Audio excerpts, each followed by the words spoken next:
Olá, pessoal! Bem-vindos a mais uma análise detalhada. Hoje a gente vai fazer um verdadeiro raio-x de um documento incrível, o documento de avaliação do planejamento da campanha Adote um Aluno para 2026, com foco na captação de recursos. É uma iniciativa simplesmente genial que propõe criar uma ponte cultural, ligando a comunidade brasileira que mora em Orlando, na Flórida, diretamente com estudantes de escolas públicas aqui no Brasil. Então, bora mergulhar nessa estratégia, porque a forma como eles estruturaram isso tudo é fascinante. Para a gente entender direitinho como essa ponte vai funcionar, a nossa pauta de hoje passa por 6 pontos rápidos. 1. Missão, história e território. 2. Comunidade brasileira e escolas. 3. Perfil dos estudantes. 4. Proteção jurídica nas escolas. 5. Produtos de captação. E, por fim, 6. Impacto nos ODS e na BNCC. Bom, para dar o pontapé inicial, vamos dar uma olhada na base de tudo isso. É literalmente o coração de toda a estratégia. Dá para ver perfeitamente essa conexão central, não é mesmo? O núcleo do Adote um Aluno unindo as bandeiras do Brasil e dos Estados Unidos. E, a partir daí, as ramificações essenciais.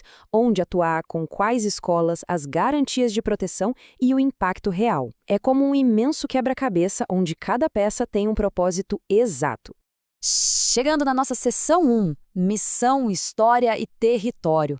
Vamos entender de onde essa organização surgiu e o motivo de terem escolhido a Flórida para atuar. A história aqui é de uma escalada impressionante. O programa base da Link Tecnologia Social começou bem local, lá no litoral de São Paulo, no Guarujá, de forma totalmente presencial. Aí veio a pandemia em 2021 e eles precisaram pivotar para uma operação 100% remota. E deu tão certo, mas tão certo, que esse modelo de mentoria ganhou o Prêmio LED da Rede Globo em 2022. Agora, o foco para o ano de 2026 é super ambicioso. Criar a primeira frente de captação internacional lá na Flórida Central para gerar receita em dólar e sustentar o programa aqui no Brasil. E por que exatamente a Flórida Central? O documento mapeia 2 alvos cirúrgicos no condado de Orange. O primeiro é o Winter Garden, que já é uma região bem consolidada em termos demográficos. E o segundo é Horizon West, que é um caso à parte. A região cresce num ritmo acelerado de mais de 5% ao ano, tem uma renda familiar altíssima e concentra tantos, mas tantos brasileiros no mesmo local que o pessoal já até chama a área de Little Brazil. É exatamente aí, nesse caldeirão cultural, que mora o público-alvo da campanha. O que já nos leva direto para a seção 2, Comunidade Brasileira e Escolas. Como é que a infraestrutura educacional dessa região se organiza?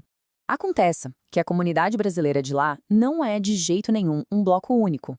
O documento mostra muito bem como existe uma segmentação.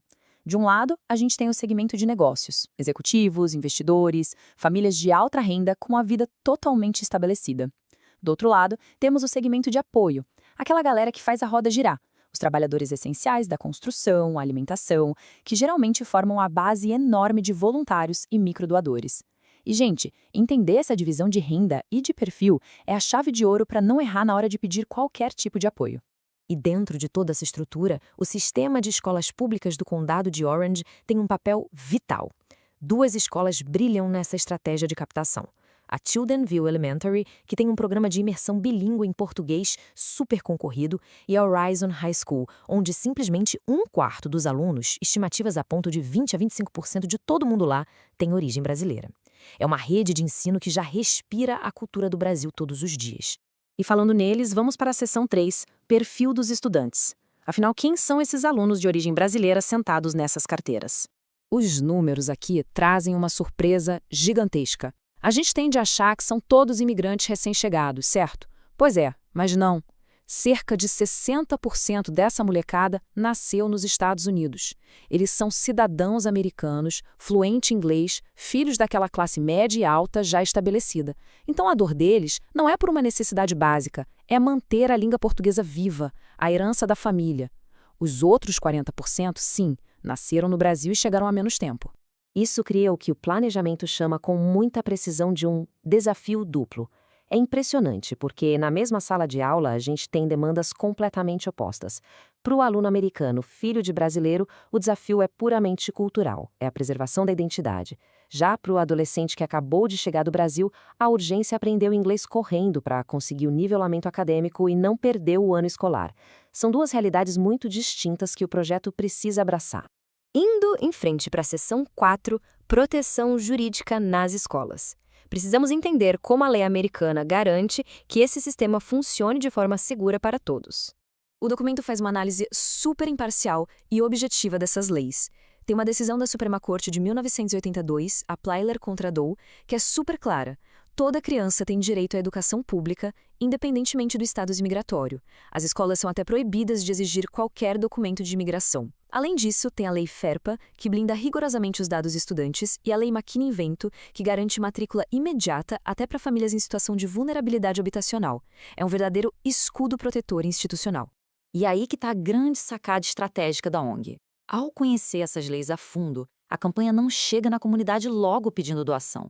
Ela se oferece primeiro como um porto seguro de informação. Ajudando essas famílias a entenderem os direitos educacionais garantidos por lei, a organização constrói uma relação de extrema confiança com a comunidade antes de dar qualquer outro passo. Com toda essa base demográfica e jurídica estabelecida, aterrissamos na seção 5, Produtos de Captação. Como empacotar tudo isso para mobilizar recursos reais? Aqui a gente observa uma verdadeira virada de chave no discurso. O plano foge daquela narrativa tradicional focada unicamente na carência. É um reposicionamento brilhante.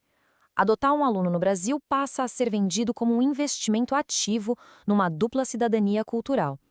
É como dizer para a família lá na Flórida: ajude a formar um cidadão global e tecnológico no Brasil, enquanto a gente ajuda a manter o português vivo dentro da sua própria casa. E como isso vira produto na prática? Lembra daquela divisão social que a gente comentou lá atrás? Pois é. Para a base da comunidade, o segmento de serviços, a porta de entrada é super acessível. Só $25 por mês para o Adote um Aluno. E quem doa passa a fazer parte do clube Amigos da Língua Portuguesa, recebendo apoio cultural para a família toda. Em total contraste para o topo da pirâmide, para os empresários e corporações, a abordagem muda completamente.